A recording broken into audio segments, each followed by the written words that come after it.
Diri sendirilah yang harus bertanggung jawab atas segala hal yang telah dilakukan. Pemirsa, akhirnya tiba jualah kita di penghujung acara. Dari Horizon Ultima Bufana Ciawi, saya Nufuzar Amin pamit undur diri. Sampai jumpa.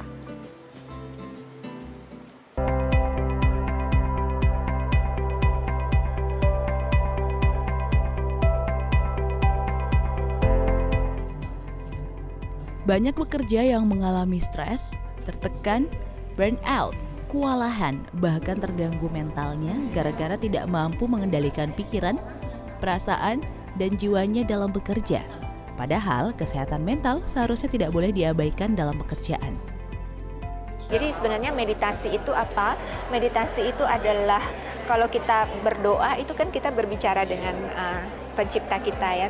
Kalau meditasi itu kita mendengarkan, bersifat universal, tidak ada hubungannya dengan any aliran ataupun agama tertentu. Tetapi meditasi itu adalah teknik pernafasan yang kita pakai supaya kita bisa berkoneksi dengan hati kita. Kita mendengarkan suara hati kita, apa yang menjadi petunjuk dalam hidup kita. Karena suara hati itu sebenarnya adalah yang benar. Karena itu langsung berhubungan dengan jiwa kita. Stres membuat banyak bekerja seadanya saja. Mereka percaya bahwa bekerja seadanya sudah cukup, tanpa gairah dan keinginan untuk memberikan yang terbaik. Karena teman-teman yang mengalami depresi itu ada aspek emosional negatif dalam dirinya, tapi nggak kelihatan. Kalau sakit kita bisa ngelihat, bisa merasakan.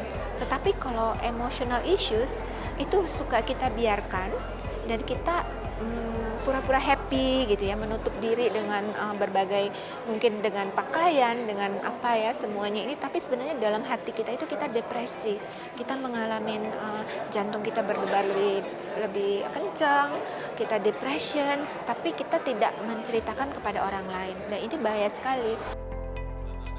Resiko tinggi dari dunia kerja yang penuh tekanan, stres, dan ketidakpastian perlu diatasi dengan mindfulness dan heartfulness. Melalui meditasi, segala sesuatunya dapat diselaraskan. Harmonis itu adalah keseimbangan dari fisik dan mental kita sih kalau aku bilang.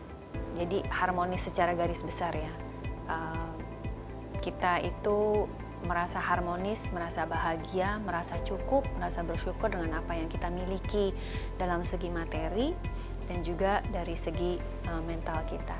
Kita cukup dicintai, kita cukup mencintai. Menurut saya harmonis itu adalah sesuatu yang sangat kompleks dan menurut saya di dalam hidup itu tidak ada yang benar-benar harmonis. Jadi kita harus menggabungkan antara harmonis dan ketidakharmonisan. Itu terjadi dalam hidup kita. Nggak ada hidup kita itu semua flat, harmoni, terus-menerus. Pasti ada gejolak-gejolak dalam hidup. Nah, gejolak-gejolak tantangan dalam hidup itu sebenarnya tidak harmoni, itu adalah bagian dari yang harus kita rengkuh. Jadi itu adalah satu kesatuan. Kita nggak bisa menutupi masalah itu dengan menaruh masalah itu di bawah karpet. Dan itu namanya fake harmony, harmoni yang palsu. Teknik meditasi akan menolong orang untuk menyadari apa yang menjadi masalah dalam dirinya. Mungkin saja ada persoalan terkait relasi dengan atasan, dengan klien, bahkan dengan diri sendiri yang membuat seseorang tertekan.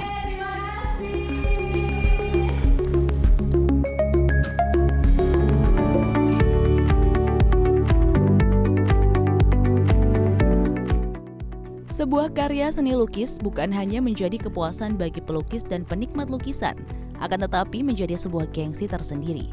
Beberapa lukisan paling mahal di dunia bahkan tidak hanya dihasilkan oleh seniman lukis terkenal. Lukisan karya Jackson Pollock yang jika dilihat sekilas seperti sebuah gambar peta buta yang dilintasi sebuah benang warna kuning yang dilukis secara acak. Lukisan ini dibuat tahun 1948. Sekarang nilai dari lukisan ini mencapai $163 juta Amerika. Lukisan berjudul Woman Tree, hasil karya Willem de Kooning. Lukisan yang menggambarkan sosok seorang wanita dengan desain yang abstrak bernilai $160 juta Amerika. Lukisan dengan potret Adele Block, karya Gustav Klimt. Lukisan ini berhasil terjual dengan nilai 135 juta dolar Amerika dalam tahun 2006. Pada saat ini, lukisan ini sudah seharga 159 juta dolar Amerika. Lukisan Portrait of Dr. Cachet, karya Vincent van Gogh. Sekarang, karya seni ini sudah mencapai nilai 149 juta dolar Amerika.